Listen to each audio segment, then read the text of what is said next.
Yes, so Hairless here. You Ought to Know by Alanis Morissette. I'm told this is an interesting one. I've seen the name pop up several times across various videos of mine. Online, it says that she is the queen of rock angst. It also says she became a cultural phenomenon in the 1990s, gaining international fame for her emotive mezzo-soprano voice and confessional songwriting. I've never heard of her or this song, so it sounds very intriguing to me, especially considering the song's name using improper grammar. That's kind of quirky in itself. The song is from 1995. She would have been about 21 years old. Let's get straight into it.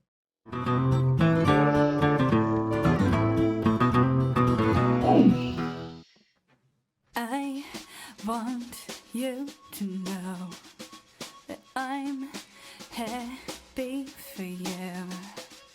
I wish nothing but the best for you both. I know the version of me. Is she perverted like me? Would she go down on you in a theater? Does she speak eloquently? And would she have your baby? I'm sure she'd make a really excellent mother. 'Cause I love that you gave.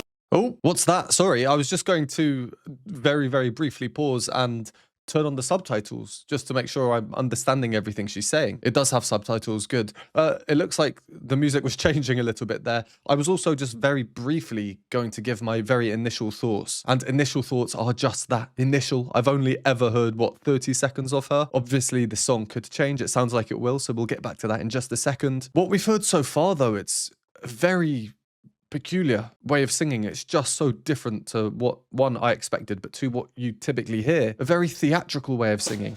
I know the version of me. Is she perverted like me?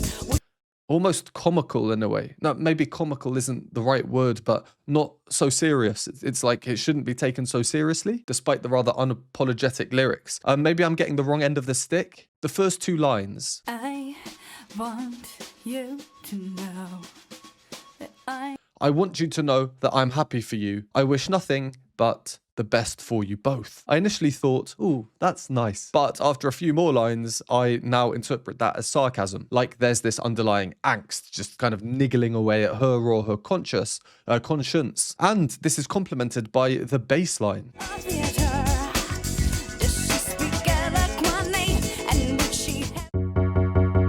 It's never moving away from that F sharp. It's just constantly playing underneath. We've only heard two chords so far, so there's not much in the way of movement of harmony, and that note, F sharp, fits into both of those chords. If you keep it at the bottom, it makes the movement even more subtle. So yeah, really interesting. It's piqued my interest. Let's carry on with the song now. It sounded like it was changing just where I kind of prematurely paused.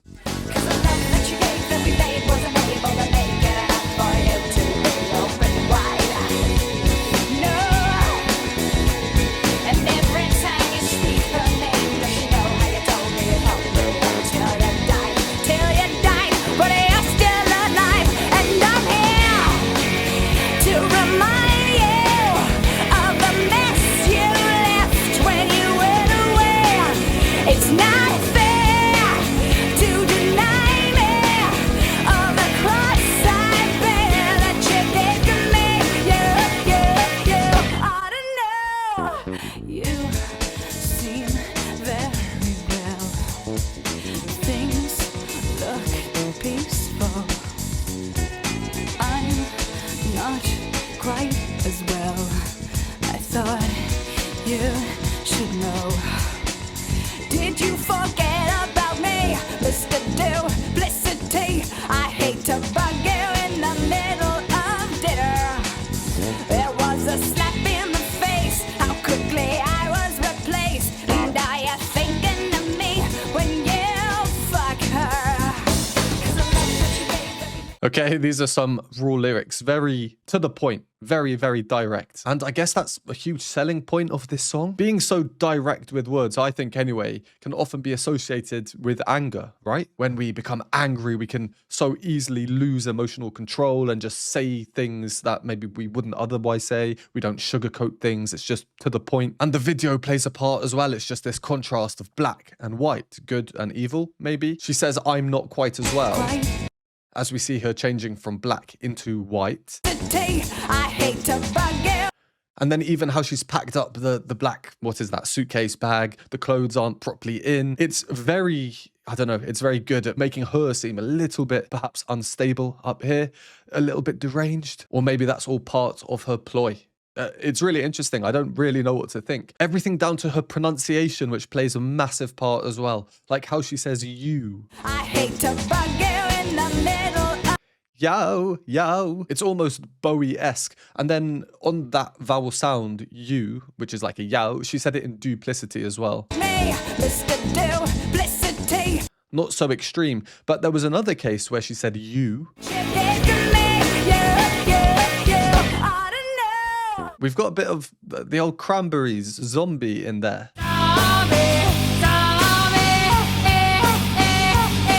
Super iconic, and zombie, I believe, is from the mid-90s as well. I've got 1994 in my head, or 93. It will be interesting to know which came first, You Ought to Know or Zombie. Let me check, let me confirm. 1994, 1 year before Alanis Morissette released this. So I would bet that she was a Cranberries fan. Some other cool things that we've been hearing earlier. I mentioned we had this bass note. Just never moving, constantly repeating, incessant, persistent. Progress through the song a little bit, and now the bass line is the opposite. It's very mobile, it's moving all over the place, very jumpy, bouncy. Did you forget about me, Mr. Duplicity? I hate.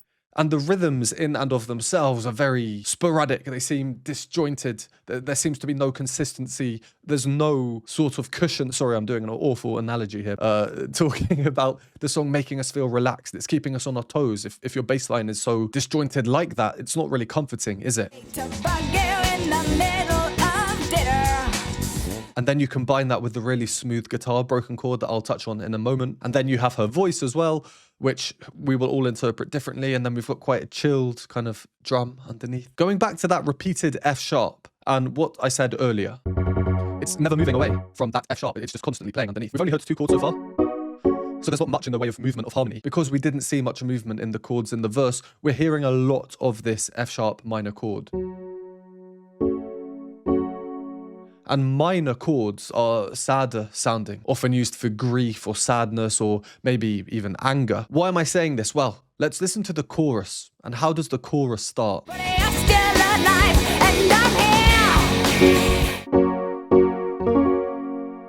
A major chord. It's the major version of that minor, sadder sounding chord we were hearing earlier. You can hear how much more kind of uplifting or hopeful a major chord sounds. So they've been saving it for the start of the chorus. There's much more energy. Normally I'd say major chords could be quite hopeful, but if we listen to what she's saying, she's definitely kind of angrier, isn't she? She's confident, she has conviction. And I'm here to remind you. I'm here to remind you everything is on her terms, even though she's angry. There's a certain pleasure that she is the one in power. So yeah, the major chord there is interesting. It's not just any major chord either. We start off with this, an F sharp, that repeated bass note. The key of the song is F sharp minor. We open the song. I want you to know. With some disjointed singing and very kind of light percussion. There is also ringing very subtly. It's 20 seconds in where we suddenly get some more harmonic substance, some musical substance. I know the version of me. And that's this lovely broken chord on the guitar. So it starts, and I'm thinking it's going to do that, just outlining the home key chord with the F sharp being the important note, but no, it goes below it and then jumps from here to here. That's just one note below, an octave. It's a very, very dissonant interval by design. You don't hear that interval being used in calming or comforting music. So even though that guitar broken chord is quite smooth, all things considered, with reverb, it's still a little bit disjointed by nature, especially considering the harmony itself. There's so much more I could say, but I know people just want to hear the song, so let's carry on.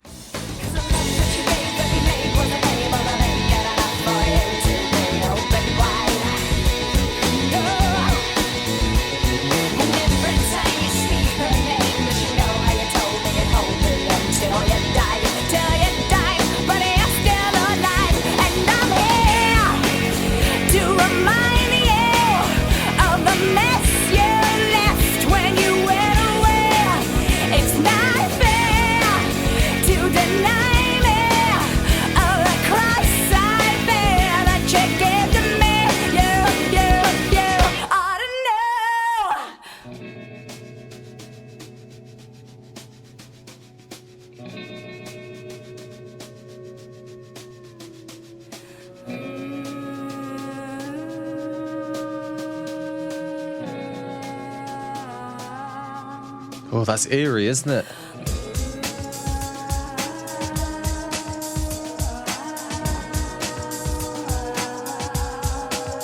Quite trippy.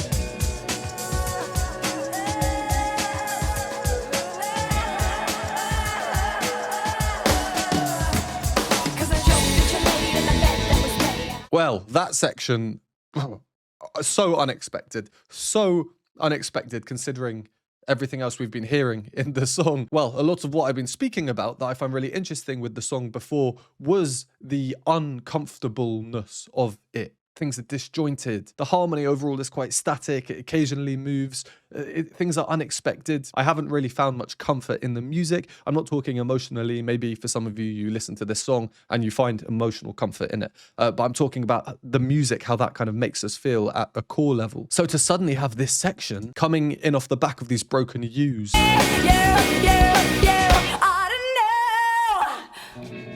I was so expecting a drum beat to carry on, but no. And now we get these slightly jazzed up chords. So they're not just simple standard chords.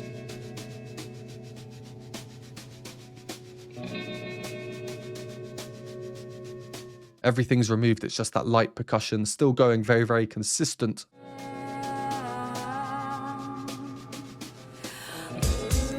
A lot of discordance in there. That first guitar string that we hear, even that weird whistling sound in the background, it's all calculated. You know, they could be in tune with each other, but they're not. They're very discordant. And then they morph into slightly more kind of sounding harmony. And it is much calmer. And I think as it was playing, it's quite trippy. Firstly eerie, and then quite trippy.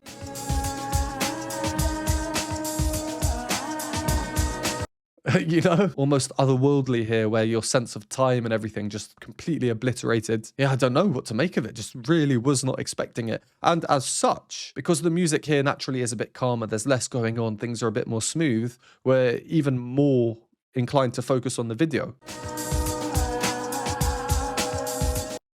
Her walking through a desert, I did have thoughts of hallucinations, feeling a bit weird, not quite with it, you know, and I was imagining myself walking through a desert, completely dehydrated, losing the plot a bit. I wonder if that's intentional or not. Let me know your thoughts below on how the music video relates to the music. But yeah, really interesting. And one part I didn't speak about earlier for time reasons is this part, which I think maybe is one of the most iconic parts of the song.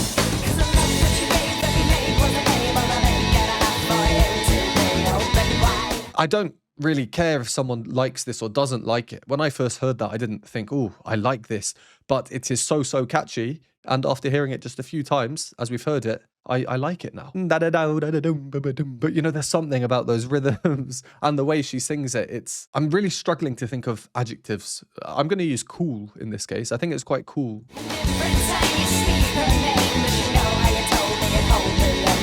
And some slight rhythmic variation there. And every time you cha-cha, it's a good mix of cha-cha-chum and da-bum-ba-ba-bum-ba-ba-bum. Consistency versus, again, this kind of more sporadic feel that we hear throughout everything. The instruments are singing. A real mix of feelings I'm getting with this song. Let's carry on. How long was left? Yeah, this was the end of this section. About 1 minute left.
Classic finish with the drums cutting out prematurely. That reminds me of the change into that very weird trippy section as well. We saw a similar thing. Yeah, powerful voice as well in this chorus. And this chorus, this is going to be in my head all day. I can just tell.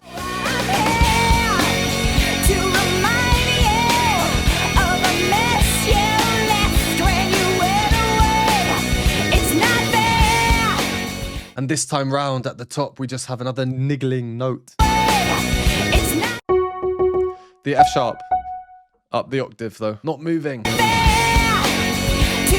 So it's taken that refusal to move that we had at the bass at the start. Now the bass is very mobile, jumping around, and it's been like inverted, put on the top above everything just to thicken out the texture and finish with a much larger sound. Yeah, there's a lot to say about this song. Really, really interesting. The video is super, super cool as well. I really like the video. Yeah, I just have never heard of Alanis Morissette or this song. How many views does it have? 96 million, nearly 100 million. Weird to think that this song is basically as old as I am. But yeah, let me know your thoughts. If I should know Alanis Morissette, and I don't. If you want to see more of her on my channel, if you do, let me know by liking the video. Comment down below other songs you think might be interesting or worth checking out. And if you made it this far, thank you very much for watching. Really, really appreciate it, and hopefully see you in the next one.